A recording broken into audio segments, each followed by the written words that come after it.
ഇപ്പോൾ പൾസർ സുനി പറയുന്നത് തന്റെ വീട്ടിൽ അമ്മ മാത്രമേ ഉള്ളൂ എന്ന് പറയുന്നു.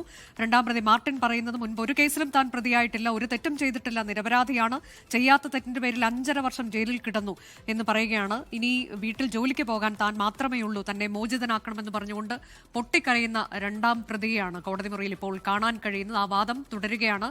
അതിനിടെയാണ് കോടതിയുടെ ഭാഗത്തു നിന്ന്, ജഡ്ജിന്റെ ഭാഗത്തു നിന്ന് ഒരു മുന്നറിയിപ്പുണ്ടായത്.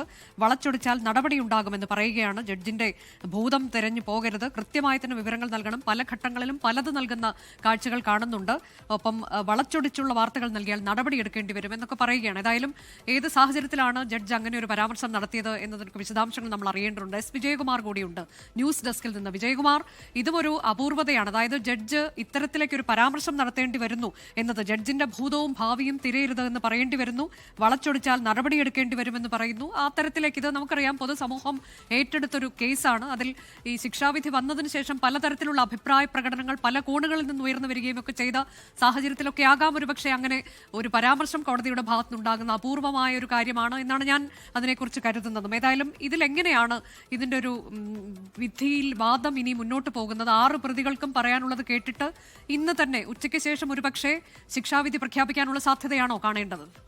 അനുജ, 2 സാധ്യതകളാണുള്ളത്. ഒന്ന്, ഈ 6 പ്രതികളും അവരവരുടെ ഭാഗം പറയുക. ഇപ്പോൾ മാർട്ടിനും അതുപോലെ പൾസർ സുനിയും മണികണ്ഠനും ഒക്കെ പറയുന്നത് പോലെ വീട്ടിൽ ഞാൻ മാത്രമേ ഉള്ളൂ, അല്ലെങ്കിൽ അമ്മ മാത്രമേ ഉള്ളൂ, അമ്മയ്ക്ക് ഏക മകൻ ഞാനാണ്, ഏണിംഗ് മെമ്പർ ഞാനാണ്, അത്തരം മാനുഷിക പരിഗണന കാണണം എന്ന് കോടതിയോട് ഈ പ്രതികൾ പറയുക. അതാണ് ഇപ്പോൾ നടക്കുന്നത്. അത് കഴിഞ്ഞാൽ പ്രോസിക്യൂഷൻ ഇക്കാര്യത്തിൽ ശിക്ഷയിന്മേൽ ഇവർക്ക് കൊടുക്കേണ്ട ശിക്ഷ സംബന്ധിച്ച് പരമാവധി ശിക്ഷ നൽകണമെന്നതടക്കമുള്ള വാദങ്ങൾ പ്രോസിക്യൂഷൻ മുന്നോട്ട് വയ്ക്കും.